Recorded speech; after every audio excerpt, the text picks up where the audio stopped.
అక్షయ, నాన్నా, ఏంటమ్మా ఎందుకు ఇక్కడికి రమ్మన్నావు? నేరుగా మన ఇంటికే రావచ్చు కదా, ఏమైందమ్మా? ఏం లేదు నాన్నా. అక్షయ, మామూలుగా నువ్వు ఏమి లేదనుంటే చెప్పమ్మా అనేవాణ్ణి. కానీ నీ కళ్ళు చెమ్మగిల్లుతూ ఏమి లేదు అంటున్నావంటే నా మనసు చివుక్కుమంటుందమ్మా. కన్న కూతురు కళ్ళ నిండా నీళ్లు నింపుకొని చెప్పకుండా దాటేస్తుందంటే మనసులో చెప్పుకోలేని ఆవేదన ఏదో ఉందని అర్థం. అమ్మా, ఏమైంది చెప్పమ్మా. అది ఎంత పెద్ద సమస్య అయినా పర్వాలేదమ్మా, నేను చూసుకుంటాను. నువ్విలా కన్నీళ్లు పెట్టుకుంటుంటే ఈ నాన్న చూడలేడమ్మా. ఇబ్బంది ఏదైనా ఆడపిల్ల ధైర్యంగా నిలబడి ఎదుర్కోవాలి. నీకు చిన్నప్పటి నుంచి అదే చెప్తూ పెంచాను. చెప్పు తల్లి.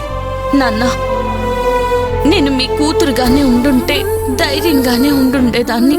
కానీ ఇప్పుడు నేను మీ కూతుర్ని మాత్రమే కాదు నాన్న. అయితే ఏంటమ్మా? నాకు పెళ్లి చేయకుండా ఉండుంటే మీ కూతురుగా మీతో పాటే ఉండిపోయేదాన్ని కదా. నాకు పెళ్ళెందుకు చేశారు నాన్న?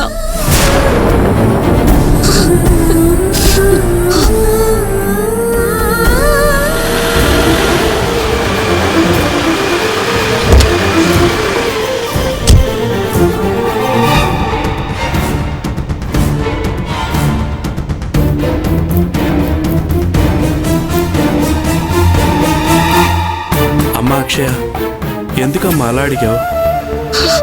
దానికి ఈ నాన్న ఏ సమాధానం చెప్పగలడు చెప్పు.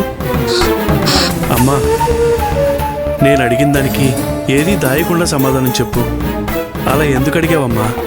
నీకు అల్లుడి గారికి మధ్య గొడవ ఏమైనా జరిగిందా?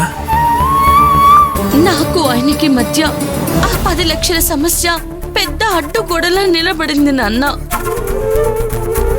దానికి ఆ ఫైనాన్షియర్ వారం రోజులు టైం ఇచ్చాడు కదమ్మా.